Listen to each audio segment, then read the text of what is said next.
दोस्तों नमस्कार, मैं उपेंद्र यादव, आप सबका इस लाइव प्रोग्राम में स्वागत है। बहुत दिनों के बाद आपसे मुलाकात इस लाइव के माध्यम से हो रही है। लेकिन दोस्तों, आज के लाइव का उद्देश्य है 11 फरवरी को दिल्ली कूच को लेकर।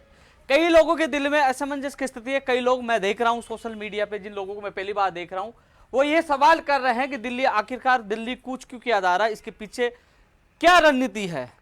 लेकिन उन लोगों को यह पता नहीं कि बेरोजगार युवा संवाद कार्यक्रम के माध्यम से जिलों में जाना, मेरे युवा साथियों से रणनीति बनाना, उनको हर चीज बताना कि हम कैसे क्या करने वाले हैं। हर मेरे बेरोजगार को जो पता है, जिनसे मेरी मुलाकात हुई है, हमारी रणनीति, हमारी टीम, हमारी बेरोजगार, उनको ही हमने अवगत करवाई है। अन्यथा जो भारी लोग, उनसे मुझे कोई मतलब नहीं है, क्योंकि ये जो आंदोलन है ये शांतिपूर्वक है। जो सिस्टम में खामियां, उनको दूर करने को लेकर है। समय पर बेरोजगार को रोजगार मिले, भर्ती प्रक्रियाओं का कैलेंडर जारी हो, बाहरी राज्य का कोटा समाप्त हो, और जो 2013 से लंबित भर्तियां, वो तमाम लंबित भर्तियां पूरी हो, नई भर्तियों की विज्ञप्तियां जारी हो। तमाम विषय को लेकर, मैं मुद्दों को लेकर मैं चर्चा करूंगा। लेकिन दोस्तों, इस लाइव में थोड़ा सा यही कि आज मैंने एक ट्वीट भी किया था कि स्कूल व्याख्याता भर्ती 2018 का जो चयनित अभ्यर्थी है 5000, उनके नियुक्ति प्रक्रिया का जो काउंसलिंग कैलेंडर आज जारी होने की पूरी संभावना है। तो दोस्तों, आज शायद मेरे लाइव के दौरान भी जारी हो जाए, बाद में जारी हो जाए, संभावना आज की पूरी है। आज कैलेंडर जारी होने की पूरी संभावना है, और किसी कारणवश जारी नहीं हो पाया तो कल आपका काउंसलिंग प्रक्रिया का कैलेंडर जारी हो जाएगा और आपको इसी महीने में ज्वाइनिंग मिलेगी। और एक दिमाग में एक बात और चल रही है कि 2 या 3 तारीख को आपके मामले में सुनवाई, कहीं भर्ती प्रक्रिया पे स्टे ना आ जाए। तो दोस्तों, उसका भी हमें ध्यान है, कोशिश कर रहे हैं। कोशिश क्या कर रहे हैं, शायद आप लोगों पर विपदा नहीं आएगी और आप लोगों की ज्वाइनिंग इसी महीने में हो जाएगी। तो आप चिंता मुक्त रहे और जल्द ही आपको खुशखबरी मिलेगी। इसी महीने में आपके, यानी कि 10 तारीख के बाद 11-12 जो भी है, इसी महीने में आप लोगों को ज्वाइनिंग मिलना स्टार्ट हो जाएगी। इसलिए सब कुछ शुभकामनाएं। दोस्तों, जो हमने जो लगातार कई लोगों के मैसेज भी आते हैं, कॉल भी आते हैं कि आप लाइव कब आओगे। लाइव जब आवश्यकता हो तभी लाइव आए, क्योंकि मेरा वो शौक नहीं है कि रोज लाइव आना, अपनी फॉलोवर बढ़ाना, ये बढ़ाना, ये मुझे शौक नहीं है। मैं तब आता हूं कि मेरे बेरोजगार को कुछ संदेश, कोई विशेष मैसेज देना हो, उनको जानकारी देना हो, तो मैं आपके बीच में आता हूं। दोस्तों, 11 फरवरी को लेकर जो लोग, कई लोगों के मैसेज मुझे मिल रहे हैं कि हमें कैसे क्या, कहाँ आना है, कैसे क्या करना है। तो उनके जो साथी मुझसे जुड़े हैं, उनको सबको व्यक्तिगत हम संदेश दे रहे हैं। लेकिन सबसे बड़ा सवाल एक चीज और है कि जो दोस्तों, आज केंद्र सरकार का भी बजट पारित हुआ। आपको पता है बजट में युवाओं के लिए क्या आया है, कितना निराशाजनक रहा है, सबको पता है। लेकिन हम लोग राज्य सरकार की बात करते हैं, हम राज्य सरकार की जो भर्तियों को लेकर लगातार हम प्रयास करते हैं, जहां होता है विरोध भी करते हैं। लेकिन दोस्तों, जहां हमारी जो रणनीति स्पष्ट है, कई लोग एक सवाल खड़ा करते हैं कि उपेंद्र यादव और अशोक गहलोत जी के बीच में क्या है कि वो उनकी मांगे भी मानते हैं, और वो शायद अशोक गहलोत जी के व्यक्ति तो नहीं है उपेंद्र यादव, लेकिन उन लोगों को गलतफहमी है, क्योंकि सरकार ने काम करवाना है। यदि उन्होंने काम किया तो धन्यवाद देना बनता है। यदि मैं विरोध करूंगा तो मेरे बेरोजगार का काम कैसे होगा। दोस्तों, एक सबसे बड़ा उदाहरण देना चाहूंगा आप लोगों को कि मुझे आज वो पल याद है जब लाठीचार्ज हुआ। आपको बताना चाहूंगा कि जो कहते हैं ना, हमने जो संघर्ष किया है वो सीना ठोक के किया है। चाहे जब हमारे मुकदमे दर्ज हो, कौन कौन से मुकदमे दर्ज हुए पता है आपको? हमने पूर्व मंत्री को ताला लगा के 4 घंटे तक उसको घर में बंद कर दिया था। वो उसमें मुकदमे दर्ज हुए, उसमें 18 लोगों के मुकदमे दर्ज हुए थे, वो टीचर बने बाद में।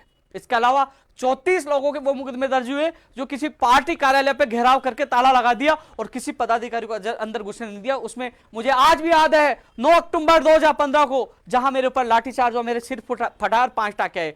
और इसके अलावा वर्तमान जो मुख्यमंत्री जी है, उनके खिलाफ प्रदर्शन करते हुए जुलाई 2013 में मुकदमा दर्ज हुआ।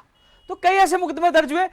आज मैं हूं, मेरे मुकदमे पीसीसी के बाहर भी 25 नवंबर 2019 को दर्ज हुआ, मेरे कोई फर्क नहीं पड़ा था। लेकिन जो 54 लोग थे, उसमें अधिकतर लोगों की, करीब 30 से 32 लोगों की नियुक्ति हो चुकी थी।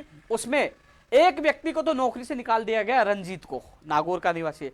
इसके अलावा रामजीलाल चौधरी को ज्वाइनिंग नहीं दी गई, और ताराचंद को जो नियुक्ति मिली एक बार बार कर दिया, वो कोर्ट के माध्यम से वापस किया और उसका हटाने के लिए फिर नोटिस आ गया।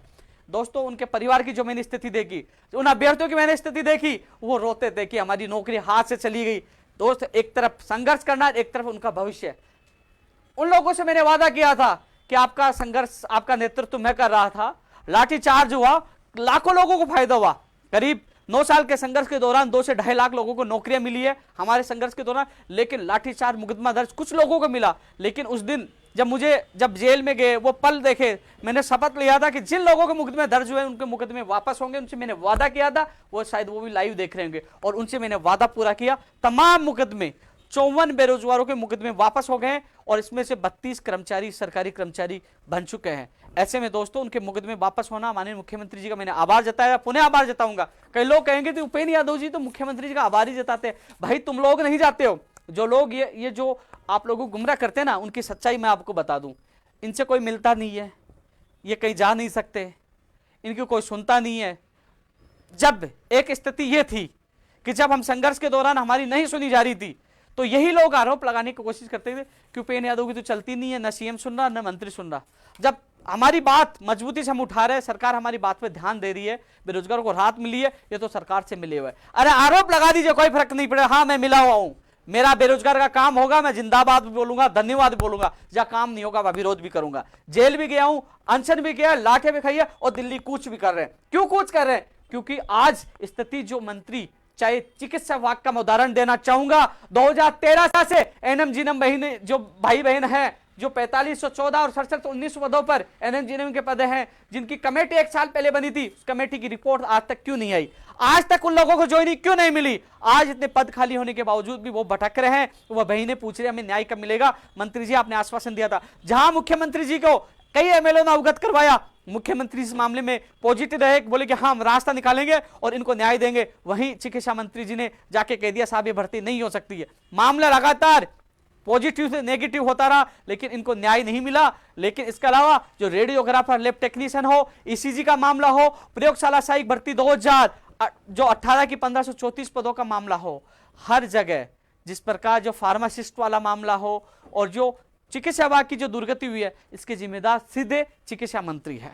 चिकित्सा मंत्री जी को अपनी जिम्मेदारी मानते हुए इस्तीफा दे देना चाहिए, क्योंकि आज बेरोजगार आक्रोशित है और इसका नुकसान राज्य सरकार के प्रभाव पड़ रहा है। माननीय मुख्यमंत्री जी कोरोना काल में अच्छा कार्य किया, उन्होंने 20 से 30 हजार लोगों को ज्वाइनिंग देने का काम किया। पहला राज्य था राजस्थान का, देश का पहला राज्य था राजस्थान, जिसमें माननीय मुख्यमंत्री जी ने इतनी नौकरियां दी, उसका धन्यवाद हमने ज्ञापित किया है। मुझे पता है लोग बार बार उपेंद्र यादव कहते हैं कि वो धन्यवाद क्यों देते हैं। भैया मैं जाता हूं मिलने के लिए, जब मुख्यमंत्री कार्यालय भी मैं जाता हूं, जब उनकी बात रखता हूं, चाहे प्रयोगशाला सहायक हो, चाहे कृषि प्रेक्षक हो, चाहे महिला सुपरवाइजर हो, चाहे महिला आंगनबाड़ी हो, चाहे आपके जो एलडीसी भर्ती 2018 हो, सेकंड ग्रेड हो, तमाम लोगों को ज्वाइनिंग मिली है। कोर्ट में उलझे उन मामलों में कई जगह एडवोकेट जनरल को उन्होंने उतारा, चाहे आप गुड एकेडमी नियम हटाने का मामला हो, और जो ऊर्जा विभाग में कई सालों से जो सामान्य ज्ञान नहीं जोड़ा जा रहा था उनका जोड़ने का मामला हो, लगातार बेरोजगारों को मुकदमे दर्ज होने का वापस लेने का मामला हो, लगातार उन्होंने हमारी मांगों को माना है। लेकिन जो आक्रोश है, जो बेरोजगार युवा संवाद कार्यक्रम के तहत जो लोगों को मुझे ज्ञापन प्राप्त हुए,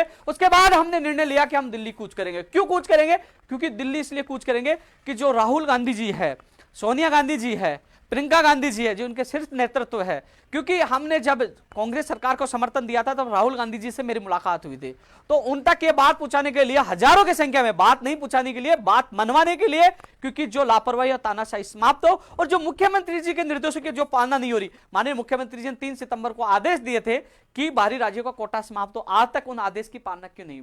मैं माननीय मुख्यमंत्री जी लगातार, क्योंकि इस बात का आक्रोश है, इस बात का दुख है कि जब युवाओं के साथ गलत होता है तो दर्द दिल रोता है। अब आपको मैं 29 जनवरी की एक छोटी सी घटना बताना चाहूंगा इस सोशल मीडिया के माध्यम से। मुझे आज भी याद है, एक कोचिंग संस्थान के बाहर 500 से ज्यादा विद्यार्थी इकट्ठे हुए। वो इसलिए गए थे कि कोचिंग संस्थान ने कहा कि आपकी फीस वापस देंगे, जिनके 22 फरवरी जनवरी के थे, और कुछ की फीस नहीं दे रहे थे, वो अपनी बात लेके पूछे। मुझे किसी का मैसेज आया कि यहाँ फीस नहीं दी जा रही, हमारे साथ गलत हो रहा है। मैं पूछा, कोचिंग संस्थान के मालिक से बात की, वो कह रहा है कि हाँ इसमें बीच का रास्ता निकाल लें, हम लोग बेरोजगारों को फीस देंगे। जब बातचीत हमारी चल रही थी, अचानक पुलिस वालों के द्वारा उन जो लड़के और लड़कियों को भगाना स्टार्ट कर दिया। मैं बाहर निकला, जब मंदिर से देखा कि लड़कों को लाठियां लेके पुलिस वाले भगा रहे थे, और जिसके डिप्टी जो संजीव चौधरी है मानसरोवर के, वो खुद इसकी अगुवाई कर रहे थे। और जब उनको भगा रहे थे, मैंने किस लड़कों को लड़कियों को गिरते हुए देखा। जब मैं लड़कियों को उनको कहा कि आप चिंता मत करो, खड़े दिए, उसके बाद जो डिप्टी जो संजीव चौधरी जी मेरे साथ बदतमीजी की, तू तड़ाके जो कहना मेरे साथ बदतमीजी की, लेकिन मैंने सहन कर लिया, चलो उपेंद्र यादव के साथ कर लीजिए, लेकिन मेरे प्रदेश के बेरोजगार के साथ बदतमीजी, गाली गलौज और ये दादागिरी सहन नहीं होने देंगे। इसके लिए मैंने मुख्यमंत्री जी को भी लेटर लिखा और 11 फरवरी को भी ये प्रमुखता से मांग उठाई जाएगी, जो मेरे बेरोजगारों से बदतमीजी, गाली गलौज करे उसको हटाया जाए। मेरा ऑफिस, मैं रहता हूं उनके इलाके में है, वो डिप्टी है, उनके इलाके में मैं रहता हूं, लेकिन सच्चाई के लिए चाहे जान चली जाए पीछे नहीं हटेंगे। आपने बदतमीजी की, मैंने देखा, मैं मेरे किसी बेरोजगार के साथ गाली गलौज और बदतमीजी नहीं होने दूंगा। आपको राज्य सरकार को हटाना ही पड़ेगा। मैंने माननीय मुख्यमंत्री जी को आज लेटर भी लिखा है, उच्च अधिकारियों को शिकायत भी की है और 11 जो फरवरी को हम कूच करें, यह मुद्दा भी शामिल है कि इनको हटाया जाए, तुरंत हटाया जाए। आज उन बेरोजगारों के साथ बदसलूकी की, गाली गलौज की है, उनको दौड़ाया, लाठियां लेकर दौड़ा रहे थे। जो फीस लेने आए उनको दौड़ा रहे थे, उनकी क्या गलती थी? वो फीस लेने आए थे तो उनको दौड़ाने का उनका हक था। किस हक से वो दौड़ा रहे थे? तो उनके खिलाफ कार्रवाई हो, आने वाले समय किसी बेरोजगार के साथ गलत नहीं हो तो मुख्यमंत्री जी उनके खिलाफ कार्रवाई हो। यह हमारी मांग प्रमुखता के साथ रखी जाएगी। दोस्तों, एक चीज और मैं बता दूं कि मैं तमाम विषय को लेकर आपके बीच में आया हूं, मैं चर्चा सब पे करूंगा, लेकिन दोस्तों एक चीज और बता दूं कि हम सब मिलकर लड़ाई लड़ेंगे तो सिस्टम में सुधार होगा। क्योंकि दोस्तों सोशल मीडिया, मेरा कई बार मन ये करता है कि क्या सोशल मीडिया, क्या लाइव हूं, क्या वीडियो डालूं, क्योंकि लोग फर्जी आइडिया बनाकर ट्रोल करने का काम करते। लेकिन उपेंद्र यादव किसी के बाप से नहीं डरता, लड़ता है तो दिल खोल के लड़ता है। लेकिन ये जरूर है, ये लोग कहते हैं ना, कितना ही माहौल आप नेगेटिव बना लो, लेकिन आज राजस्थान में जो जिस प्रकार सोशल मीडिया पे जहां भी जो मेरे बेरोजगार साथियों का मान सम्मान मिला, जब मैं जिलों में जाता हूं, जब जिलों में मैं पहुंचा हूं, तो जितने लोग उमड़ते हैं, जितना मान सम्मान देते हैं, वास्तव में मुझे लगता है कि 9 साल में जो संघर्ष किया, जिसका परिणाम यह है। दोस्तों, आज कई लोगों ने मुहिम चलाई थी कि उपेंद्र यादव के जो ट्विटर है, फेसबुक है, अनफॉलो करो। आज 2,04,000 से ज्यादा ट्विटर पे लोग मुझसे जुड़े हैं और बढ़ते जा रहे हैं, क्योंकि वहां फैक्ट और सही सच्चाई के साथ हकीकत न्यूज उनको मिलती है। संघर्ष जो करते हैं धरातल पर उनको कार्य नजर आता है। तो दोस्तों, आप सब, क्योंकि आजकल मैं लाइव कम आता हूं, पोस्ट भी कम डाल पाता हूं, मैं सीधा ट्विटर पर ट्वीट करता रहता हूं, तो आप सभी साथी सीधे उपेंद्र यादव जो ट्विटर मेरा अकाउंट है उस पर जुड़ सकते हैं। 2,04,000 से ज्यादा फॉलोअर है, आप जुड़ सकते हैं, क्योंकि ज्यादातर मैं ट्वीट के माध्यम से आप लोगों को सूचना देता रहता हूं। इसके अलावा दोस्तों, हाँ, जो परिणाम हमें कुछ दिनों में मिले हैं, दोस्तों, हम लोग 22 तारीख को आरपीएससी के बाहर गए थे। सेकंड ग्रेड भर्ती 2016 की जो सूची वेटिंग निकालने का मामला था, 2018 संस्कृत विभाग के जो दस्तावेज, जो उनकी सूची जो भेजनी थी, इसके अलावा स्कूल व्याख्याता के फॉर्म बीकानेर भेजने थे। दोस्तों, हमने प्रदर्शन किया। संस्कृत विभाग 2018 के अभ्यर्थियों के 2-3 दिन बाद ही प्रेशर, परिणाम, संघर्ष वो आपके सामने नजर आया। आरपीएससी को सूची जारी करनी पड़ी। हुई कि नहीं हुई? उसके बाद आपके फॉरम भी बीकानेर पूछे। उसके बाद हमारा जो दौरा, जो हमारा संघर्ष, वो हमारा था फिर बीकानेर निदेशालय। वहां हम गए इकट्ठे, निदेशक महोदय जी से मिले। 49 दिन से जो धरना चल रहा था, जो हमारे पीटीआई भाई बहन थे, मोनू उनके साथी, वहां भोजराज, ये कई लोग 49 दिन से धरना दे रहे थे, उनसे मुलाकात की, उनके साथियों को अंदर ले गए, मुलाकात की, एक लेटर जारी करवाया। निदेशक महोदय जी से मेरे पहले दिन भी बात हुई थी, तो उन्होंने कहा कि मैं इनका रास्ता निकाल रहा हूं, और अच्छे युवा हैं, आईएएस अधिकारी सुनते हैं। उन्होंने कहा कि मैंने एक दिन पहले लेटर निकाल दिया था, आपसे बात होने के बाद ये लेटर की कॉपी मैं दे रहा हूं और इनकी ज्वाइनिंग, जो इनकी सूची जारी हो जाएगी। दोस्तों, उनका धरना समाप्त कराया 49 दिन। इसके अलावा उन्होंने ये कहा था कि 1 तारीख या 1-2 तारीख को हम काउंसलिंग कैलेंडर जारी कर देंगे, 4, 5, 6 जो भी तारीख है काउंसलिंग स्टार्ट हो जाएगी, और 10 के बाद 11 से कभी भी ज्वाइनिंग स्टार्ट हो जाएगी। तो अब कैलेंडर आज रात तक पूरी संभावना अब हो गया, मुझे पता नहीं, मैं लाइव हूं, या फिर कल तक आपका कैलेंडर जारी हो जाएगा और इसी महीने में आपको ज्वाइनिंग मिल जाएगी। तो वहां गए, कई परिणाम मिले। लगातार हम धरातल पे कार्य कर रहे हैं, हम कॉपी पेस्ट से बच के रहते हैं, हम धरातल पे काम करना हमारी पसंद है। लेकिन इतना जरूर कहना चाहूंगा दोस्तों कि जो काम करे उसको धन्यवाद देना। अरे आप सोचिए, आपके लिए मैं रात दिन मेहनत करता रहूंगा, आपका मैंने कोई काम भी कर दिया, ठीक है, और फिर आप मेरे ऑफिस दोबारा आओगे, मेरा विरोध करोगे, तो मैं आपसे बात करूंगा क्या? काम हो, धन्यवाद देना चाहिए। मुख्यमंत्री जी ने जो काम किए मुझे पता है, मैं जाता हूं ना आप लोगों के लिए, मेरे पास साहब प्लीज हाथ जोड़ता हूं, ये काम कर दीजिए, मेरी इज्जत का सवाल, वो काम होता है। आपने देखा होगा, इतिहास में पहली बार होगा शायद मेरे हिसाब से तो, रीट 2018 की 2 बार सूची आना। हालांकि 3500 परिवारों के लिए मैंने भला गया, रात दिन मेहनत करके, अपने दम पर, खुला कह रहा हूं, अपने दम पर, घमंड नहीं है, अपने दम पर, क्योंकि मुझे पता है कि मुख्यमंत्री जी ने एक विशेष उस निवेदन को स्वीकारा था। मुझे 22 नवंबर की वो दिन, वो तारीख याद है जब मुख्यमंत्री जी ने डायरेक्ट फोन किया था कि ये लिस्ट आनी चाहिए, क्योंकि लिस्ट अटक गई थी। लेकिन आज 3500 में से 35 लोग भी मुझसे मिलने नहीं आए, लेकिन फिर भी उन 3500 परिवारों की शुभकामनाएं कि वो खुश रहे, उनकी ज्वाइनिंग अब जल्दी हो जाएगी। अब मैंने पहले ही कह दिया था, पूरी चीजें बता दी थी, लेकिन लड़ झगड़ के आपके लिए सब कुछ करने की कोशिश की है और उसका परिणाम आपके सामने है। दोस्तों मामला लाइव काफी लंबा जाएगा, कई लोग हैं, लेकिन दोस्तों एक चीज और बताऊंगा मैं कि जो लोग हैं ना, प्लीज उन लोगों से मेरा निवेदन है जो करीब 1000 से ज्यादा लोग मेरे इस वीडियो को लाइव को अपने यूट्यूब चैनल पर चढ़ाते हैं, आप हेडिंग गलत मत दिया करो। उपेंद्र यादव ने बड़ी घोषणा की, ये का वो का, रीट नहीं होगी, रीट में ये होगा, अरे झूठ मत बोला करो। आप सीधा कह दिया करो कि मैं भी डाल रहा हूँ ना, क्या डाल रहा हूँ, मैं भी ये तो डाल रहा हूँ 11 तारीख के कूच को लेकर, दिल्ली कूच को लेकर आपसे संवाद कर रहा हूँ, बात कर रहा हूँ, स्पष्ट डाला करो। आप डाल तो कुछ हो, निकलता कुछ है, गाली तुझे पड़ती है और मुझे पड़ती है, भाई ऐसा मत किया करो। मैं आपके कॉपीराइट थोड़ी करता हूँ, फिर भी आप नहीं सुनते हो तो कम से कम इस चीज का आप ध्यान रखें। और दूसरी बात, किसी को ये लगे कि ये झूठ डालते तो उपेंद्र यादव के नाम, मेरे नाम से मेरा खुद का यूट्यूब चैनल, आप सीधा जुड़ सकते हो, 75,000 से ज्यादा सब्सक्राइबर, आप सीधा जुड़ सकते हो। दोस्तों हाँ, एनएमजीएनएम भर्ती 2013 की बहनों के लिए यही निर्देश है कि ये जो 11 फरवरी आपका भविष्य तय करेगी। मैं पहले भी जो शिक्षा विभाग की भी चर्चा की, मैंने चर्चा कर दिया है, तो इसलिए ये आपके लिए अंतिम मौका है। जितना मैं जान की बाजी लगानी पड़ी तो मैं लगाऊंगा, तो आप लोग एक बार, इस बार जितनी संख्या में आप लोगों को पूछना है, इस युद्ध की, इस लड़ाई के जो मेन सेनापति, जो मोर्चा पे जो अगुवाई करने वाले आप हो, और आपसे पहले जहां कुछ होगा मैं पहले होऊंगा, तो इसलिए आप लोग पहुंचे। जो पंचायत राज एलडीसी भर्ती के भी लगातार कॉल मैसेज आता है कि 2013 वाले, भाई आपका हर जगह सहयोग देता हूं, लेकिन आप अपने स्टैंड पे नहीं है, तो आते हो फिर गायब हो जाते हो, आते हो फिर गायब होता हो। कम से कम 11 फरवरी को हमने रखा है आर पार की लड़ाई के लिए। एक चीज और बता दूं आपको, एक चीज और बता दूं, शायद आज जो मैंने 11 फरवरी को फैसला किया है दिल्ली जाने का, मैं जो मेरा व्यक्तिगत माना जाए, मेरा मानना हो कि जहां तक जिस प्रकार जो लापरवाही अधिकारी, जो मंत्री भी कर रहे हैं, लोग दुखी है, मैंने जिलों में महसूस किया है। इसी को लेकर मैंने घोषणा की 11 फरवरी को दिल्ली को उछेरेंगे। लेकिन मुख्यमंत्री जी तक जब जो मैंने बातें पूछाई, उन्होंने मेरी मांग मानी है, उन्होंने हर बात रखी है। ऐसे में लोग कहते हैं कि मुख्यमंत्री जी के खिलाफ क्यों नहीं बोलता, मैं नहीं बोलूंगा।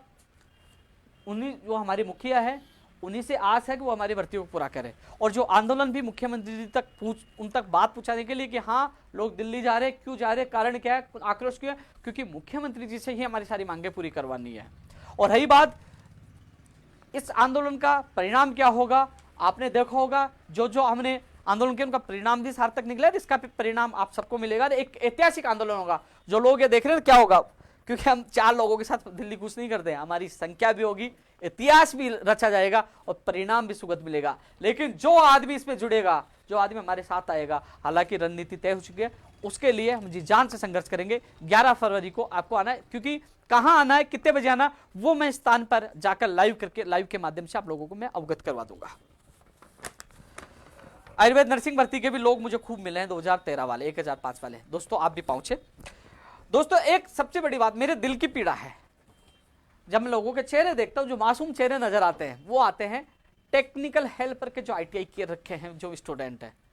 दोस्तों आप रोजाना अखबार में देख रहे हो, मीडिया में देख रहे हो कि जेमिनल की भर्ती तो आने वाली है, हालांकि उसका सामान्य ज्ञान जोड़ने वाली जो मांग थी, सरकार ने हमारी मांग मानी है कि किस जो दिसंबर को हमने बड़ा आंदोलन किया, उसका परिणाम मिला और इनका, लेकिन जो टेक्निकल हेल्पर वाले जो उनकी विज्ञप्ति जारी होनी थी कि टेक्निकल हेल्पर की विज्ञप्ति जारी हो, एग्जाम ऑफलाइन हो, आयु सीमा में छूट दी जाए, परीक्षा केंद्र राजस्थान में, और जो इनका जो 2013 का जो पैटर्न था वो पैटर्न ही लागू हो, ये इनकी प्रमुख मांगे थी।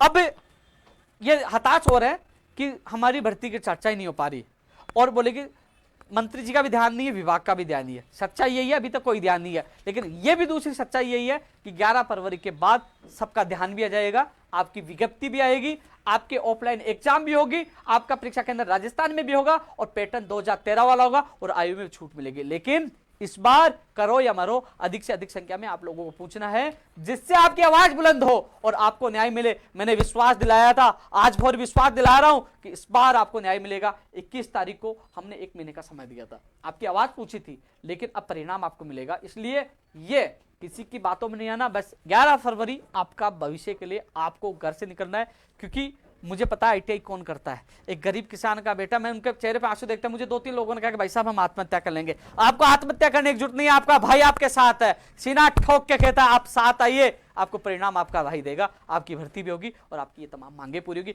11 फरवरी जरूर याद रखिए आप।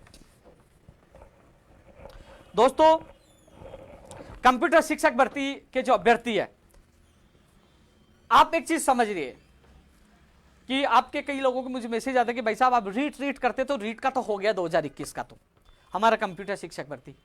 दोस्तों, कंप्यूटर शिक्षक भर्ती के लिए लगातार मैं प्रयास कर रहा हूं, मैं अधिकारियों से मिल रहा हूं, मुख्यमंत्री जी के अधिकारियों से मिल रहा हूं, और जहां तक मुझे आश्वासन दिया गया है कि फरवरी में कंप्यूटर शिक्षक भर्ती के अभ्यर्थियों को खुशखबरी मिल जाएगी। लेकिन विज्ञप्ति, सिलेबस ये चाहिए, तो घर से आप 11 फरवरी को निकलिए। प्रेशर है, जो जिलों में युवा संवाद कार्यक्रम चल रहा है, सारे मैसेज, सारा दबाव सरकार तक पहुंच रहा है कि हाँ युवा आक्रोशित है, वो क्या चाहते हैं। तो कंप्यूटर शिक्षक भर्ती की विज्ञप्ति जारी हो, सिलेबस जारी हो और परीक्षा तिथि जारी हो। तो दोस्तों, इस बार जिस प्रकार मैं कहता था कि रीट 2021 वालों को जल्द सफलता मिलेगी, उनको खुशियां मिली, आपको कह रहा हूं आपको भी खुशखबरी मिलेगी। हमारा संघर्ष कामयाब होगा, लगातार आपके साथ थे जब आपका कैडर भी नहीं बना था, और जल्द ही आपकी पदों की घोषणा होगी। कितने पदों पर आपकी वैकेंसी आ रही है, 7, 8, 9, 10 जो भी है, इतने पदों पर आपकी वैकेंसी जल्द ही घोषणा होगी, जल्द ही आपको खुशखबरी मिलेगी। लेकिन हमें सिलेबस और विज्ञप्ति चाहिए, परीक्षा तिथि चाहिए। तो इसलिए 11 फरवरी आप याद रखें, लड़ेंगे और जीतेंगे, लेकिन इस बार आपको खुशियां जरूर मिलेगी, मैं वादा कर रहा हूं। साथ आपको आना है, खुशियां देने का वादा मेरा है। नई स्कूल व्याख्याता भर्ती के लिए भी दोस्तों, अब जैसे मान लो फरवरी उनकी ज्वाइनिंग हो जाती है, तो मार्च अप्रैल तक आपकी भी विज्ञप्ति जारी हो जाएगी। स्कूल व्याख्याता भर्ती जो 3000 से 5000 पदों के लिए जो हम मांग कर रहे हैं कि पद बढ़ाई जाए, तो स्किल व्याख्याता वालों के लिए भी अच्छी खबर आएगी। दोस्तों, पशुधन सहायक के भी मुझे ज्ञापन मिले थे, आरएस भर्ती की विज्ञप्ति भी आई, पीटीआई की first grade, second grade, third grade की वैकेंसी आई, वो भी हम मांग कर रहे हैं। कृषि प्रेक्षक के जो अभी नए चेयरमैन साहब से मिलकर आए थे, हालांकि उनका कहना था, क्योंकि उनसे मिलने का उद्देश्य यही था कि परीक्षा भर्तियों का कैलेंडर जारी हो। जो पटवारी के लोग इंतजार कर रहे हैं कि हमारी एग्जाम कब होगी, कम से कम वो संशय दूर हो, वो बेरोजगार बिना चिंतित होकर तैयारी कर सके। जेई का पेपर रद्द हुआ, उसकी दोबारा एग्जाम कब होगी, स्टेनोग्राफर की किस तारीख को होगी कि नहीं, कई लोगों को मैसेज आते हैं। और इसके अलावा जो प्रतीक्षा सूची पीटीआई की है, प्रयोगशाला सहायक की, वो जारी होना है। रेडियोग्राफर, लैब टेक्नीशियन, ईसीजी, जो तमाम और चीजें और लोग, और जो एक और सूची जारी है, उन लोग परेशान है। तो इसका कैलेंडर जारी हो। तो उन्होंने एक बात कहा, मेरे को दूसरी बात फर्जी डिग्रियों को लेकर भी मैंने बोला, वो भी बोला मैंने, जो पेपर लीक प्रकरण, तो उन्होंने कहा कि मेरी प्राथमिकता है ईमानदारी से, पारदर्शिता के साथ काम हो। तो मेरा यही निवेदन है कि आज शायद सोमवार है, वर्किंग डे है, आपसे निवेदन है जल्द से जल्द आप कैलेंडर जारी करें। पटवारी की एग्जाम कब होगी, जेई का जो डिप्लोमा, जो जेई का पेपर रद्द हुआ था, और जेई का जो उसकी एग्जाम दोबारा कब होगी।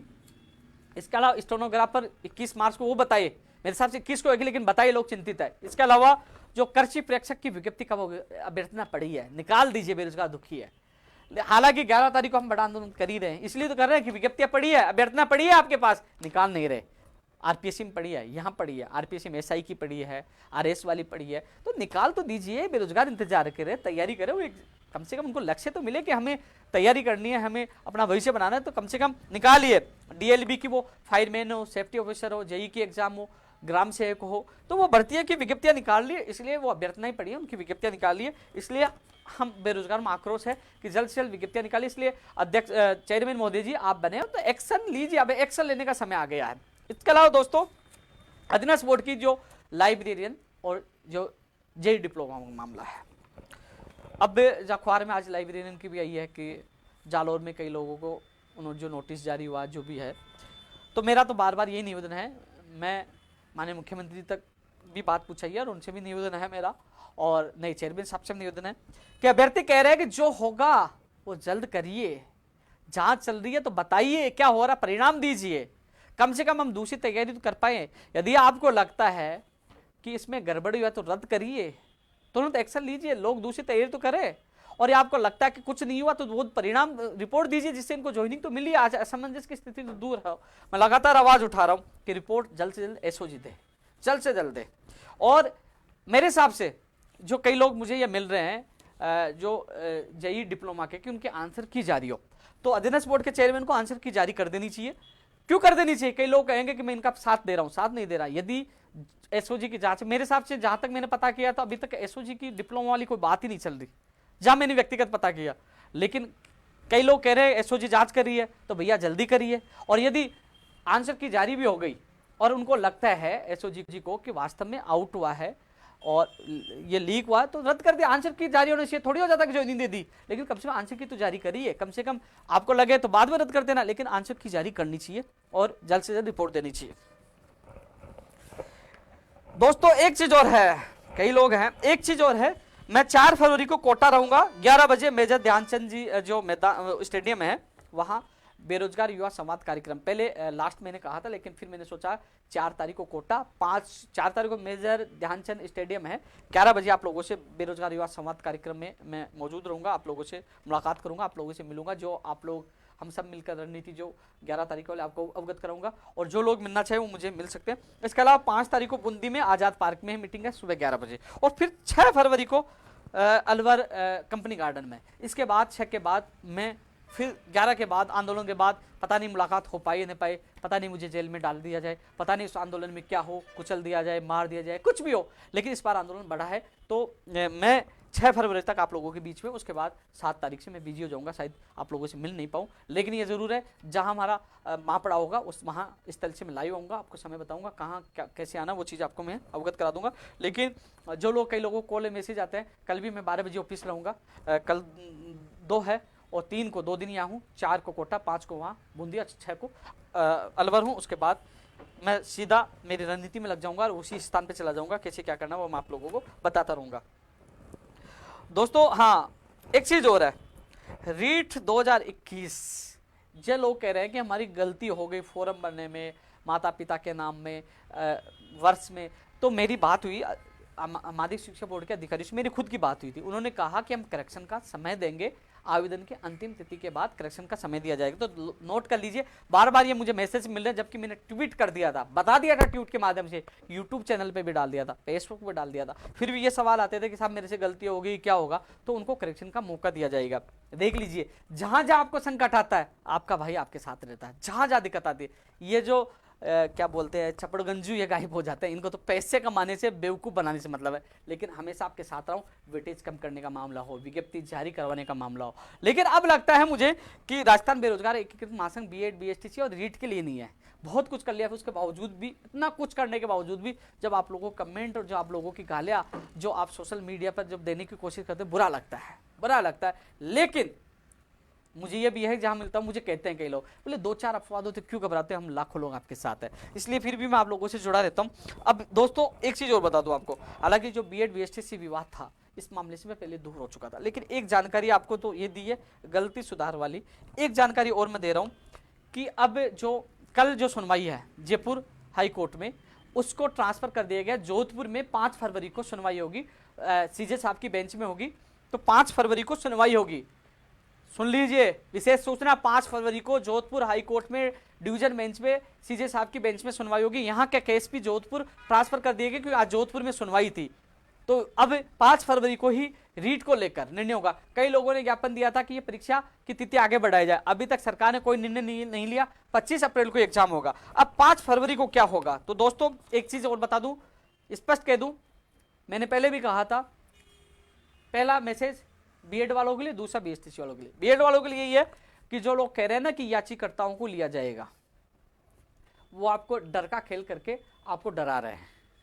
मैं कह रहा हूं मेरा वीडियो रखना, या तो वो कहेगा कि सबको इनको बिठाया जाए, अंतरिम आदेश आपको बिठाने का आदेश देंगे, एग्जाम में लिया जाए, आप लोगों को कहेंगे, ठीक है, तो वो सबके लिए देंगे, याचिकाकर्ताओं के लिए देंगे। जिनके पास पैसे नहीं है, मान लीजिए, क्या वो नहीं बैठेगा? जब बीएड को बिठाने का निर्णय करेगा कि बीएड डिग्रीधारी को बिठाएंगे, तो ये तरीका कहेंगे राकेश को बिठा दो और काड़ू को मत बिठाओ, ये थोड़ी कहेंगे यार, सोचिए आप। और मान लीजिए 1% कह भी देते हैं, 1% कह भी देते हैं, तो भाई साहब आप लोग 200-200 रुपए, यानी कि एक कागज लगेगा, एप्लीकेशन लगेगी, उस जजमेंट की कॉपी से, और सारे लोग 200-300 रुपए खर्च आएगा, सब लोग एक साथ लगा के उसकी अनुमति मिल जाएगी, एक दिन दूसरे दिन। लेकिन ऐसी स्थिति नहीं होगी, सबको मौका मिलेगा, इसलिए आप इन चीजों से बचिए कि 2-2 हजार रुपए इनसे बचिए, आप मौका मिलेगा तो सबको मिलेगा। रही बात इस बार, अधिकतर लोग जो लेवल 2 के हैं वो काफी सालों से लेवल 2 की तैयारी कर रहे हैं। लेवल फर्स्ट में बिठा भी दिया गया, तो वो लोग लेवल 2 की देंगे, तो फर्स्ट वाले आपके पास अच्छा मौका, तैयारी करिए। आप लेवल 2 में भी भर सकते हो, जो स्नातक कर रखे हैं बीएसटीसी के साथ, वो लेवल 2 में भी आप फॉर्म भर सकते हो। इसके अलावा दोस्तों 5 फरवरी को क्या होगा, दोस्तों एक चीज और बता दूं, मेरा जहां तक मानना है कि 5 फरवरी को जो सुनवाई होगी सीजे साहब की बेंच में की, तो कहीं ना कहीं इसमें फाइनल सुनवाई हो सकती है। इसमें जो एनसीटी जो कहा, इनको कंसिडर करने के लिए कहा, विचार किया जाए कहा, उसके अलग अलग अर्थ निकले। इंग्लिश में अलग निकल रहा है, हिंदी में अलग निकल रहा है। अब अधिकतर कोर्ट इंग्लिश वाली चीज को मानते हैं। अब बात ऐसी है कि जैसे हरियाणा हाईकोर्ट का भी लोग उदाहरण दे रहे हैं, उनको बिठाया, अंतरिम बिठाया। तो दोस्तों बीएड वालों को बिठाया जाता है, मान लो उनको बिठा लिया जाए, लेकिन वहां लड़ाई होगी प्राथमिकता को लेकर कि जो पटना हाईकोर्ट में कहा उसको लेकर कहा, जो भी है अब निर्णय कोर्ट को करना है। किसी भी पक्ष मैंने पहले स्पष्ट कर दिया था कि भैया, मैं कई लोग चैलेंज देकर ये भी कहते हैं कि भाई साहब उपेंद्र यादव पीछे हट गया। मैं आज पुनः कह रहा हूँ, मैं मेरे भाइयों के लिए, मेरे बेरोजगारों के लिए पीछे हटाऊँ कि मेरी ये रीट भर्ती टाइम पे हो, किसी को भी नौकरी मिले, या बीएड बीएसटीसी मेरे भाई बहन है दोनों एक, किसी के बाप से डरता नहीं। आज तक तुम लोग खुद की भर्ती नहीं करा पाए, किसकी कराएंगे। लेकिन ये जरूर है कि अब रीट से जरूर मेरा मन भर चुका है। अब लड़ते रहो, एग्जाम देते रहो, क्या करना मैं तो आपको अवगत करा रहा हूँ लास्ट बार रीट वाली तुम्हारा। क्योंकि अब 5 फरवरी को एक चीज है कि जो आपकी जो फरवरी अंतिम तिथि बता रहे हैं आवेदन की, ऐसे में न्यायालय ने यह कह दिया इनको बिठाना है, तो आवेदन प्रक्रिया की तिथि बढ़ सकती है। और आवेदन प्रक्रिया की तिथि बढ़ेगी तो सेंटर भी बढ़ेंगे, आपको पता है सेंटर बढ़ेंगे तो पेपर भी बढ़ेंगे, आवेदन बढ़ेंगे। तो ऐसे में राज्य सरकार को आवेदन प्रक्रिया की तिथि को लेकर, परीक्षा तिथि को लेकर पुनः विचार करना पड़ सकता है। लेकिन अब यह मत कह देना big breaking news, Upendra Yadav ने कहा 25 अप्रैल को एग्जाम नहीं होगी। नहीं, अभी यह भविष्य के गर्भ में है कि न्यायालय क्या कहता है। न्यायालय कह दे नहीं भी बैठे, न्यायालय यह भी कह दे कि बिठाया जाए, तो बिठाया जाए तो वो कहेंगे कि लाखों लोग अभ्यर्थी आवेदन करेंगे, तो 3 दिन में कैसे आवेदन कर पाएंगे। तो ऐसे में आवेदन प्रक्रिया की तिथि बढ़ सकती है। और उसके बाद सरकार निर्णय लेगी 25 अप्रैल को लेकर भी, तो वो भविष्य में क्या होगा। लेकिन जो 5 अप्रैल को मेरे को लगता है फाइनल डिसीजन हो सकता है, या इनको बिठाने के आदेश हो सकते हैं। लेकिन साथ में वो प्राथमिकता वाली होगी, किसको प्राथमिकता मिलेगी, बीएसटीसी को प्राथमिकता मिलेगी या बीएड वालों को उनको फाइनल नियुक्ति में लिया जाएगा, ये तय न्यायालय करेगा। और न्यायालय जो भी निर्णय देगा सबको सर्वमान्य होगा। अब हमें इंतजार करना होगा 5 फरवरी का। लेकिन ये जरूर है कि जहां तक मेरा मानना है कि 5 फरवरी को यदि इनको शामिल करने का निर्णय दिया जाता है, मान लीजिए, तो कहने के आवेदन प्रक्रिया में तारीख बढ़ सकती है। लेकिन अब ये चीज फाइनल मत मानो, व्यक्तिगत मेरी राय है, फाइनल तो न्यायालय करेगा 5 फरवरी को। अब 5 को जोधपुर हाईकोर्ट से फाइनल होना है, और तारीख भी अब 5 के बाद ही तय हो पाएगा कि 25 अप्रैल की आवेदन प्रक्रिया की क्या होगा। 5 के बाद ही स्थिति स्पष्ट हो पाएगी। लेकिन यह जरूर है कि आप लोग अपनी तैयारी जारी रखें, किसी के बेखाव में नहीं आना, आप जारी रखें। हाँ, ये जब बता देना उपेंद्र यादव वो बंदा है, वो गाली है, बुराई सुन के फिर भी जब आप मुझे याद करोगे तो आपके साथ खड़ा रहूंगा। आज एक बड़ा उदाहरण देखने को मिला, आप मेरी फेसबुक और ट्विटर पे जाके देखना, मैं शायद फेसबुक में नहीं डाला, ट्विटर पे देखना। 2016 साइंस मैथ की जो अभ्यर्थी, जो लोग अब आप लोगों को गुमराह करे ना, वो खुद 2016 का अभ्यर्थी है, उसके नाम से भी याचिका लगी हुई है। वो आज तक खुद की भर्ती पूरी नहीं करा पाए। उसके साथ जितने लोग उनको पैसे दिए थे, वो आज मेरे पास आके बता रहे थे, भाई साहब हमने इतने पैसे दे दिए, हमने ये दे दिया, हमारे साथ धोखा हो गया। वो मेरे पास आए, जब उनकी पीड़ा मैंने सुनी, जब हकीकत का पता चला तो मुझे बुरा लगा। वो भी बीएड वाली अभ्यर्थी थी, लेवल 2 के थे। 927 में 877 पोस्ट आज भी खाली है 2016 में। उनको विश्वास दिलाया जितनी मदद होगी मैं आपकी मदद करूंगा। आप बेरोजगार संघ कार्यालय आए, आप मेरे पास आए हो, मैं हर बेरोजगार के साथ हूँ, जितनी मदद होगी मैं करूंगा। पवन जी, अशोक जी और 4-5 लोग और थे जो भी मेरे पास आए थे, उनके जो और संख्या तो 50-60 लोग थी, लेकिन जो मेन लीडर थे वो मेरे पास है, उन्होंने बात रखी। तो मैं जितनी मदद होगी आप लोगों की मदद करूंगा। लेकिन ये 5 फरवरी को पता चल पाएगा। लेकिन यूट्यूब वालों कुछ मत डाल देना कि आगे बढ़ेगी वो बढ़ेगी, ये केवल आशंका और मेरी व्यक्तिगत राय दी है। 5 फरवरी को पता चलेगा, 5 फरवरी का इंतजार करो। लेकिन जो तैयारी करने वाले हैं वो तैयारी अपनी यथावत जारी रखें।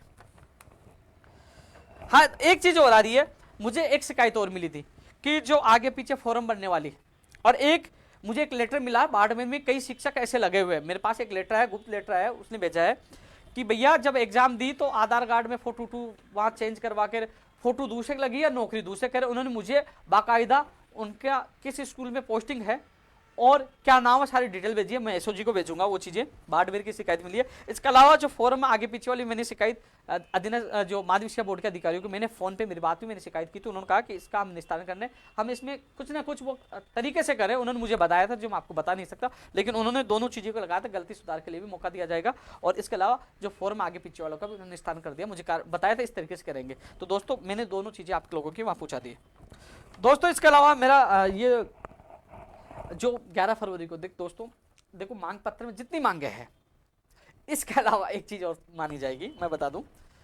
इसके अलावा 11 फरवरी को वहां जाने के बाद भी मांग पत्र हमारा दोबारा से तैयार होगा। अभी तो आप लोगों ने मुझे मांग पत्र दिया हुआ है, इसके अलावा वहां मांग पत्र तैयार होगा कि सबसे ज्यादा संख्या के अनुसार, फर्स्ट ये संख्या है तो इनकी, सेकंड इनकी, थर्ड इनकी, उनके अनुसार हमारा मांग पत्र बनेगा। हालांकि यह है कि मांग पत्र के साथ साथ जब वार्ता होगी तो एक भर्ती का एक प्रतिनिधि जाएगा, वो भी संख्या के अनुसार कि जितने लोगों वहां, क्योंकि इस बार मैं चाहता हूं कि मेरा बेरोजगार खुद डायरेक्ट जाके बात करे, उपेंद्र यादव की आवश्यकता नहीं है, वो जाके खुद बात करे कि मेरी भर्ती क्यों नहीं हो रही। तो इस बार ऐतिहासिक आंदोलन है। तो दोस्तों जिन भर्ती का नाम नहीं लूं तो प्लीज गाली मत देना यार, मेरे पास वो आपकी मांगे जो आपने मांग पत्र दिया मेरे पास सुरक्षित है, वो मांग पत्र में शामिल है। आपकी मांगों के लिए जी जान से लड़ाई हम लोग 11 फरवरी को लड़ेंगे।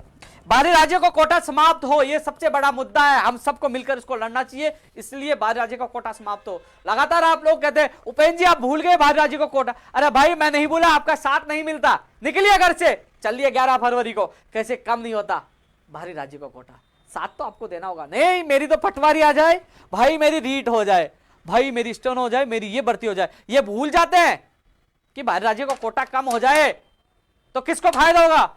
बीएसटीसी बीएड विवाद हो गया, बीएड वाला बीएसटीसी को गाली देगा, बीएसटीसी वाला बीएड को देगा, देख लूंगा। अरे देखना है तो बाहरी राज्य का कोटा समाप्त करिए, वो हमारी हित में है ना, वो करिए ना। मैं चिल्ला चिल्ला कह रहा हूं, सारे सबूत में लेके आया, संघर्ष में कर रहा हूं, कॉपी पेस्ट करने वाले बहुत आ जाएंगे, बाहर राज्य को कोटा कम करो, बाहर राज्य कोटा। अरे तुझे एबीसीडी का पता है क्या, वो साथ नहीं देंगे, लेकिन आप सबको साथ देना होगा। 11 फरवरी को निकलिए, बाहर राज्य को कोटा तब समाप्त होगा जब हम हजारों की संख्या में इस आंदोलन को सफल कर पाएंगे। पेपर लीक प्रकरण के लिए भी हम लगातार आवाज उठा रहे हैं कि एक सिस्टम कायम किया जाए,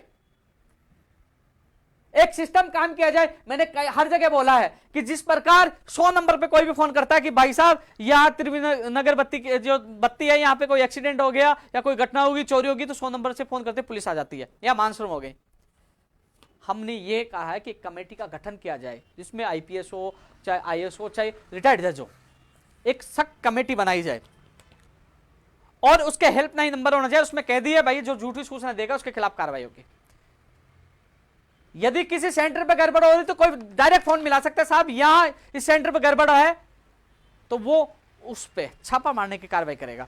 जिस प्रकार मुझे एक लेटर प्राप्त हुआ बाड़मेर से, मेरे कार्यालय में आया, इसके अलावा पहले बांसवाड़ा से एक गुप्त लेटर मिला था कि ये लोग फर्जी डिग्री देने का काम कर रहे हैं, तो वो लेटर वहां जाए और उनके खिलाफ कार्रवाई हो। और कई बार ऑडियो वायरल होते हैं कि साहब 10 लाख 5 लाख में पेपर, तो कोई भी व्यक्ति सीधा फोन कर सकते हैं, साहब मैं रामनिवास बोल रहा हूं, साहब ये शिकायत मिली है यहाँ पेपर, तो वो उसके फोन सर्विलांस पे डाला जाए, परीक्षा से पहले इन गिरोह को पकड़ा जाए। तो एक हेल्पलाइन नंबर जारी हो, कमेटी बने जिससे पारदर्शिता के साथ एग्जाम हो और बेरोजगार को विश्वास है, तो कमेटी बननी चाहिए।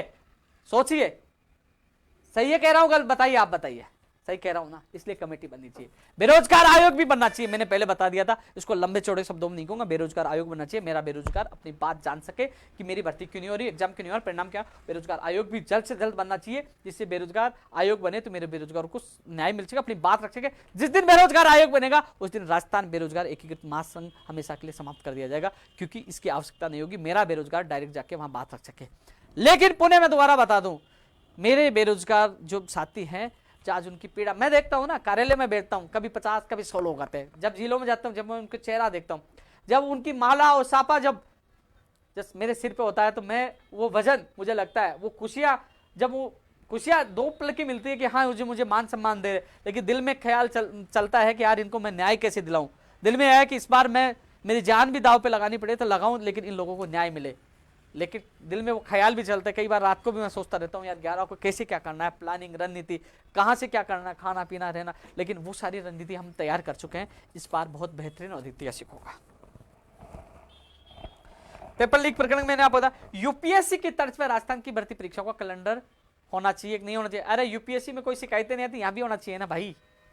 कभी प्रश्न डिलीट हो गए, भाई साहब 15 क्वेश्चन गलत, अरे भाई उसके खिलाफ कार्रवाई की, अधिकारियों की जिम्मेदारी तय करिए, क्यों डिलीट हो जाएंगे। तो ये चीजें होनी चाहिए कि नहीं होनी चाहिए। दोस्तों उपचुनावों में हम 4 जगह प्रत्याशी उतार रहे हैं, जिसको सहाड़ा, राजसमंद, सुजानगढ़ और उदयपुर वल्लभनगर, जहां कोई प्रत्याशी मेरे बेरोजगार साथी चुनाव लड़ना चाहे तो लड़ सकते। हमने जो हमारे पीसीसी चीफ है उनके बुआ जी के लड़के हैं, उनको प्रभारी बनाया है हमने, कहाँ पे, सुजानगढ़ में।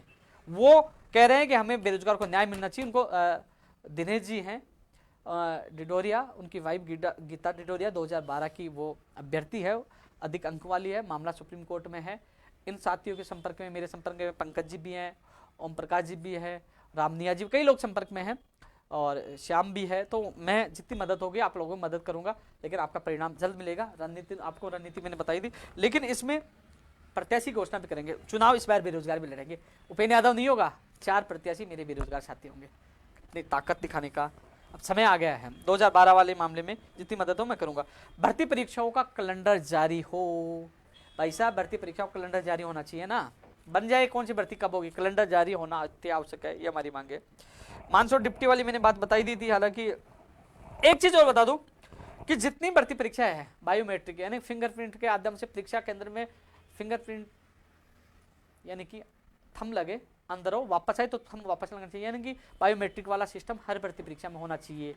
और हर भर्ती परीक्षा की जो परीक्षा केंद्र उनकी वीडियोग्राफी भी होनी चाहिए, जिस प्रकार चुनाव में होती है ये चीज भी करनी चाहिए पारदर्शिता लाने के लिए।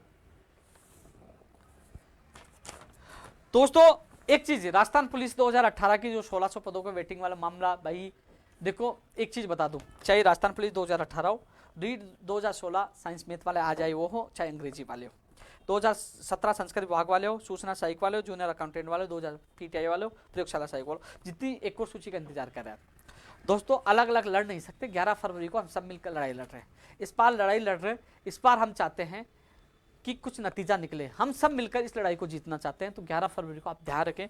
मुझे जितनी हर व्यक्ति हर बेरोजगार की पीड़ा मुझे पता है, मैं कोशिश करूंगा मेरे प्रदेश के हर बेरोजगार को न्याय मिले। तो आपकी बात मैं मजबूती से 11 फरवरी को रखूंगा। दोस्तों फार्मासिस्ट के भी मुझे हर जगह ज्ञापन मिले, ये भी 11 फरवरी को हम बात रखेंगे कि जो एग्जाम को लेकर कई लोग मुझे ज्ञापन दे रहे हैं। रेडियोग्राफर, ईसीजी, प्रयोगशाला सहायक, पटवारी, ये सब पे मैंने चर्चा कर चुका हूँ, ये चीज भी देखें। दोस्तों एक चीज, मोटर वाहन और आईएन के रिजल्ट को लेकर दोस्तों कैबिनेट की मीटिंग बार बार स्थगित हुई, क्योंकि आपका जो अनुमोदन होना है, जो नियमों में संशोधन हुआ है, तो वो कैबिनेट की मीटिंग में अप्रूवल होने के बाद आपकी जो आईएन का परिणाम भी जारी होना, मोटर वाहन की उपनिरीक्षक की विज्ञप्ति जारी होनी है। कैबिनेट की मीटिंग में दोनों को रूल्स में संशोधन को हरी झंडी मिल जाएगी। अब इंतजार मुझे भी है कैबिनेट की मीटिंग कब होगी, तो उस मीटिंग में आपको हरी झंडी मिलेगी। सेकंड ग्रेड 2016 के लोग आज धरने पे बैठे हैं, अजमेर गए थे। तो जो एसएस के अलावा और विषय की इनकी एक और सूची जारी है, 2016 में पद खाली है, तो उनको मेरा पूरा समर्थन है। मैं उस दिन भी आवाज़ उठाई थी, आगे भी जब मुझे समय मिलेगा तो आपकी बीच में जरूर आऊँगा और 11 फरवरी को आपकी आवाज़ उठाऊंगा। सेकंड ग्रेड 2016 18 वाला जो मैंने कहा था फरवरी में, उन्होंने कहा है निदेशक मोदी जी ने कहा फरवरी में 2018 की जो वेटिंग जो रिसपल जो है ना, पिकअप जो भी है ना, वो सूची आपकी जारी हो जाएगी। इसको लिखा था ज्वाइनिंग हो जाएगी। जो 700 पदों का परिणाम जो 14% की जो मांग कर रहे हैं 2018 की, जो 5000 के बाद जो एमपीसी ईडब्ल्यूएस के, वो भी मांग में 11 तारीख को रखूंगा। एसआई भर्ती 2016 में 227 पद कम की गई, वो मांग भी मैं 11 तारीख को रखूंगा। आप सभी साथी इसमें सहयोग करें। एक जो मामला है कि एग्रीकल्चर की जो जेट की जो प्रवेश परीक्षा होती है, उसमें 2,500 से 3,000 कितने होते हैं भाई, 2800 के करीब एक बेरोजगार जो 2800, शायद मुझे लगता है कि राजस्थान के देश में सबसे ज्यादा फीस होगी। तो इस फीस में राहत मिले, इनकी भी मांग हम मजबूती से रखेंगे। जो एग्रीकल्चर एसोसिएशन मनी है, हनुमान चौधरी जो मुझसे जुड़े हुए हैं, उनकी मांग मुझे टोंक में मिली थी, तो उनकी जेट की परीक्षा जो शुल्क है वो कम से कम किया जाए, ये मांग भी हम मजबूती से रखें। छात्रावास अधीक्षक को लेकर जो प्रकाश चौधरी लगातार मुझे कहते हैं कि मेरी मांग नहीं उठाते, तो 159 पदों पर इस सूची जारी हो कि अधीनस्थ बोर्ड के द्वारा जारी की गई है और अभी तक विभाग द्वारा ज्वाइनिंग हुई, वो भी 11 तारीख को होंगे। दोस्तों पटवारी राजस्थान पुलिस भर्ती पे 5 तारीख को सुनवाई है। जो लोग इंतजार कर रहे थे कि इस पे स्टेट है, इस संबंध में कुछ लोग मुझसे मिले भी थे। मैंने संबंधित जो सरकारी एडवोकेट से बात की थी, उन्होंने कहा कि 5 को फाइनल सुनवाई है, हो सके तो 5 तारीख को रोक हट जाए। तो दोस्तों 5 तारीख को मेरी जितनी मदद होगी मैं आप लोगों को करता हूँ। मैंने सरकारी एडवोकेट से बात की, उनके सामने बात की, उन्होंने कहा कि 5 को इस मामले में फाइनल सुनवाई है। दोस्तों 2018 रीट जो उनकी, तो देखो अब लेवल फर्स्ट पे भी जल्दी ही स्टे हट जाएगा, जल्द ही। उस दिन भी मैं निदेशक मोदी जी के सामने उनकी बात मजबूती से रखी थी, उन्होंने बताया किस कारण से आ गया, लेकिन वो कह रहे हैं कि जल्दी स्टे हट जाएंगे और 2018 लेवल 2 पे कोई स्टे नहीं। तो आपको शुभकामनाएं, जिन लोगों को ज्वाइनिंग आप लोगों को मिल रही है। मैंने तो देखो आपसे वादा किया था, वो वादा पूरा किया है, अब वादा और लोगों से पूरा करने का समय आ गया है। दोस्तों काफी समय मुझे लाइव हो गया, लेकिन मैं ये देख रहा हूँ कुछ बातें नहीं भूल जाऊँ तो मुझे गाली नहीं पड़े, लेकिन इतना जरूर है कि आप लोगों का प्यार और मान सम्मान जो मुझे मिल रहा है, मैं इस चीज से मुझे उत्साह मिलता है, ताकत मिलती है।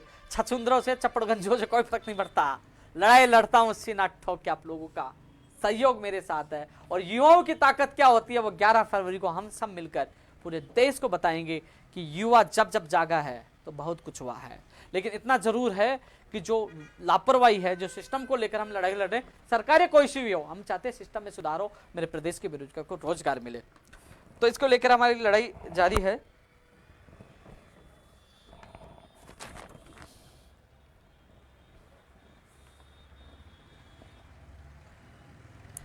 मैं एक बार मोबाइल में भी देख लेता हूं किसी का क्या हो, कोई मैसेज।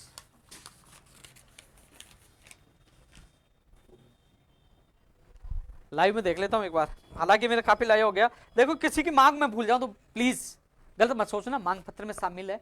बस आपको 11 तारीख को पहुंचना है, हम सब मिलकर इस लड़ाई को लड़ेंगे भी और जीतेंगे भी। आपके बीच में मैं आता रहता हूं, लेकिन आजकल मैं ट्विटर पे ज्यादा सक्रिय हो गया। लगभग लोगों को ट्विटर पे, क्योंकि ट्विटर पे जो भी होती तुरंत ट्वीट कर देते, लोगों तक खबर पहुंच जाती है।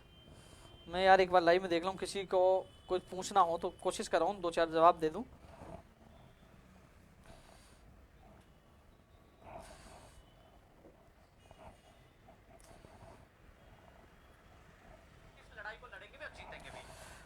सूचना साइक वाले हम 13 तारीख को रख रहे हैं। एलडीसी पंचायत राज 10,029 पदों पर। अमर जी हम पूरी आपकी आप मांगों के साथ है, आप 11 तारीख की तैयारी करें।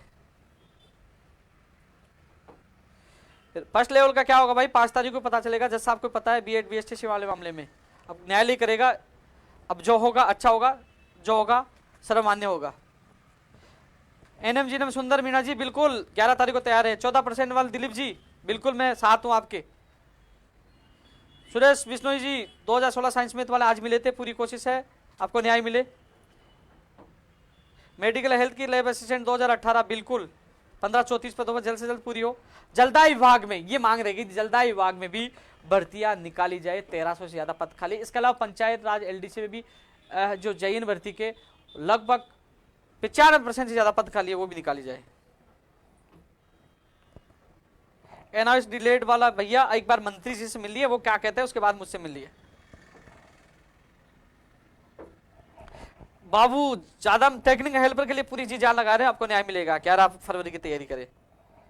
पीएचडी की 1000 पदों पे घोषणा कितनी बार याद दिलाएं भाई, घोषणा तो है इसलिए तो आंदोलन कर रहे हैं। आप याद मत दिलाओ, अब तो रजाई ओढ़ने का समय गया, घर से बाहर निकलने का समय आ गया, अब तो सर्दी भी जा चुकी है।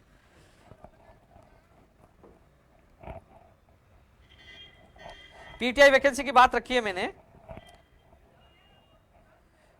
जगदीश जी 2012 वाले के लिए अब कोर्ट में 8 तारीख को सुनवाई प्रस्तावित है सुप्रीम कोर्ट में। कोशिश कर रहे हैं कि 2012 वालों को न्याय मिले, अधिक से अंक वालों को। भैया ग्राम सेवक भी आएगी। राजस्थान हाई कोर्ट की 4 क्लास की एग्जाम कब होगी दोस्तों, अब वो कोर्ट में संपर्क करना पड़ेगा। इसमें काफी लोगों को मुझे मैसेज प्राप्त है, मैं कोर्ट में संपर्क करके जल्दी आप लोगों को सूचित करूंगा कि जल्द से जल्द आप लोगों की एग्जाम हो। जेमिनल की जल्दी आ जाएगी, ये जो जैन की वो भर्ती तो बिजली विभाग की कोशिश करें। धन्यवाद जुगल किशोर जी। रंजीत सोलंकी जी पीटीआई मोनू मेरे संपर्क में जल्दी, क्योंकि पहले वहां से लेटर जारी हो गया था, लेकिन अभी जो चेयरमैन साहब अब बने हैं तो जल्दी आपकी वो सूची निकले, मैं कोशिश कर रहा हूं।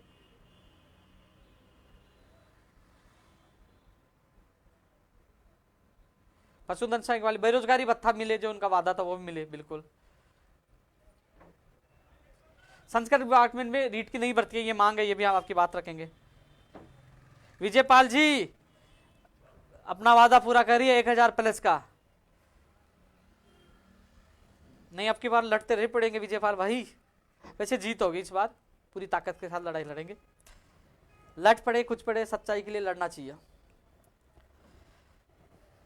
पंचायत राज एलडीसी लगातार बिल्कुल।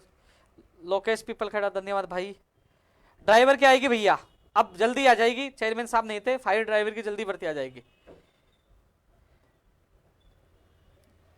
जूनियर अकाउंटेंट आरपीएससी वाली ये भी वैकेंसी आनी चाहिए। मेरे को काफी लोगों में से मिले जूनियर अकाउंटेंट नई भर्ती बैठनी चाहिए, पुरानी वाली पूरी होनी चाहिए। फार्मासिस्ट वाली भी मुझे ज्ञापन मिले, मैं आपके साथ हूँ। बायोलॉजी फर्स्ट ग्रेड का आपके भर्ती कल मुझे 12 बजे मिल रहे हैं, जितनी मदद हो कि आपकी करूंगा। योगेंद्र सिंह की 227 SI वाली मुझे पता है अब, लेकिन तुम्हारा आप लोगों का जोश खत्म हो गया, जोश वापस स्थापित करिए और 11 तारीख को मिल रही है। शिक्षा सहायक का भैया आप लोग गायब हो गए तो मुझे क्या पता, आप मिलोगे तभी तो बताऊं।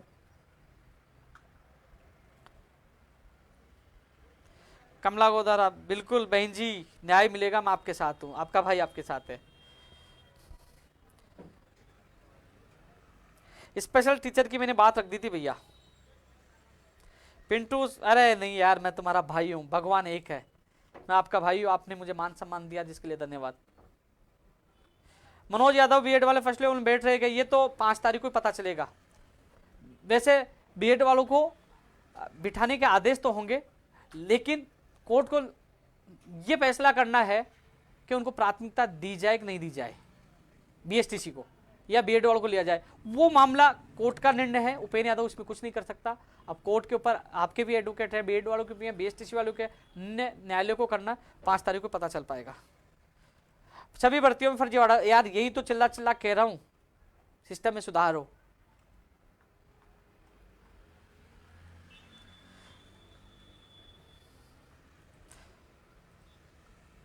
भाई संजीव यादव जी कंप्यूटर टीचर के लिए कर रहे हैं भाई, साथ है बिल्कुल। विजय पाल का मैसेज आ गया, आप देखते हैं कितनी जान लगाता है।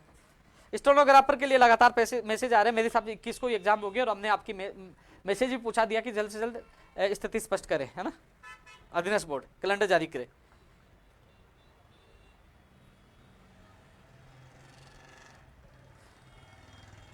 बिल्कुल राजेश कुंतल जी, ऑनलाइन एग्जाम नहीं होना चाहिए। ऑनलाइन का विरोध इसलिए मैंने किया कि 2018 पुलिस में क्या हाल हुए, ऑफलाइन एग्जाम करानी थी। डॉक्टर्स की 2020 में भर्ती, उसको ऑफलाइन एग्जाम सरकार को करानी पड़ी। बार बार गड़बड़ी, हैंग होना, सेंटर बिकना, ये कई चीजें आई। 2018 में टेक्निकल हेल्पर की जो भर्ती है, बाहर स्क्रीनशॉट आए। इसलिए मैं ऑनलाइन एग्जाम के खिलाफ हूं। ऑफलाइन एग्जाम होना चाहिए, इसमें पारदर्शिता होनी चाहिए, सुधार होना चाहिए, हेल्पलाइन नंबर जारी होना चाहिए, पहले पकड़े जाने चाहिए अपराधी और गिरोह जेल में होना चाहिए। संदीप नेहरा जैसे लोग अंदर होना चाहिए, कम से कम लाइव दिन का आज तक पता नहीं चला कहां से पेपर आउट हुआ, कहां क्या क्या कौन कौन लिखते, उनकी जांच होनी चाहिए।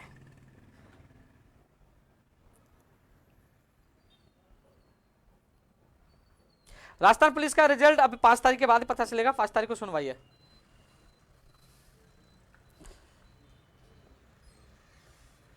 रूपाराम जी बिल्कुल, मैं सुन ली आपकी। सन्नी सैनी जी, पैरामेडिकल वाली कौन सी बात यार, मिलिए, मैं आपके साथ हूँ, हर बेरोजगार के साथ हूँ। अरविंद कुमार जटवा, सचिवालय जयपुर कंप्यूटर ऑपरेटर, भैया आपके शिवराज जी है इसमें मामले में, जितना मदद मैं आप लोगों को करूंगा।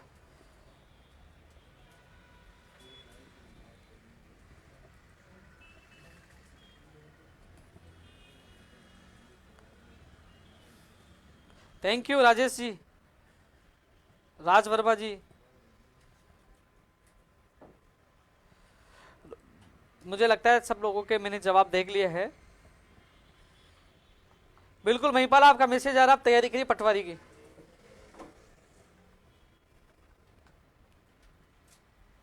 दोस्तों फिर अगले लाइव में मैं आपसे फिर जुड़ूंगा।